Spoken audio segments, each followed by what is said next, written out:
Thank you, Chairman. 45 years ago, more than 80% of the S&P 500's market value was accounted for in the company's tangible assets like factories and machinery.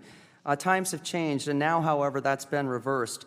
Less than 20% of the market value is tangible assets, and last year, companies' intangible assets were valued at more than 5 times the tangible assets. And that fits because virtually every company I meet with, and I'm sure most folks in here, tell them that their people are their greatest asset. However, investors have extremely limited information about a company's workforce, even though it is their greatest asset. The value of this information is very clear to investors, which is why they're consistently asking for more information about how a company is thinking about their workforce, the skills they need today, and how they'll be better prepared for tomorrow. My bill, the Workforce Investment Disclosure Act, would require that public companies disclose information about their human capital management in their annual report. That disclosure would include information about workforce stability, like employee retention and promotion rates, skills training and employee development programs, so that investors can assess if companies are preparing their people for the future, workforce health and safety, workforce culture, including information about employee engagement, and workforce compensation, including how that is aligned with performance. Investment in a company's workforce has shown to improve long-term performance. In fact, SEC Chairman Clayton said just last year that human capital and intellectual property often represent an essential resource and driver of performance for many companies.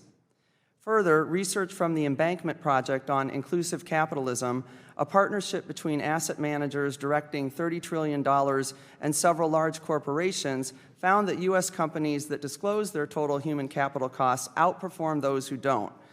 And this is an area where, unfortunately, the U.S. lags far behind Europe. European companies have been required to disclose their total costs for more than 20 years and are moving quickly to adopt more robust disclosures.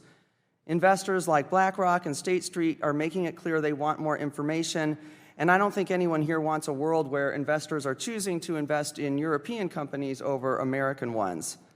Now, I'm sure some of my colleagues will say this is just another requirement on public companies and that this is going to be a burden for making them public. Well, I simply don't see that. I don't see where this is nearly as big a burden as my colleagues may, and maybe that's because of my background. For those of you who don't know, I spent my career doing exactly this kind of work, helping both the state of Iowa and Fortune 1000 companies think about organizational development and strategic planning. It's something that companies are already doing, they're already working on it, and really the very best companies are the ones who are doing the most on this. Companies are already working with information like what we're asking for in my bill because they know the value that it brings to them. And that's why MBA programs like the one I went to at Northwestern focus on this. And it's why major investors like BlackRock and State Street are looking for this information because they know it's absolutely a critical driver of company performance. Let's look at a recent example of the importance of disclosure.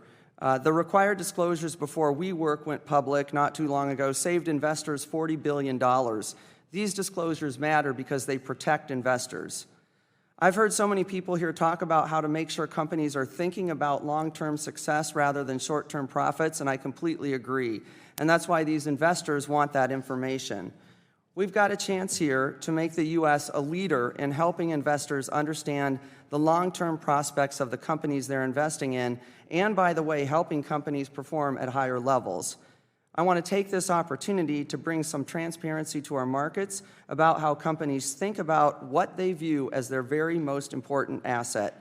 I urge a yes vote, and I yield back the balance of my time.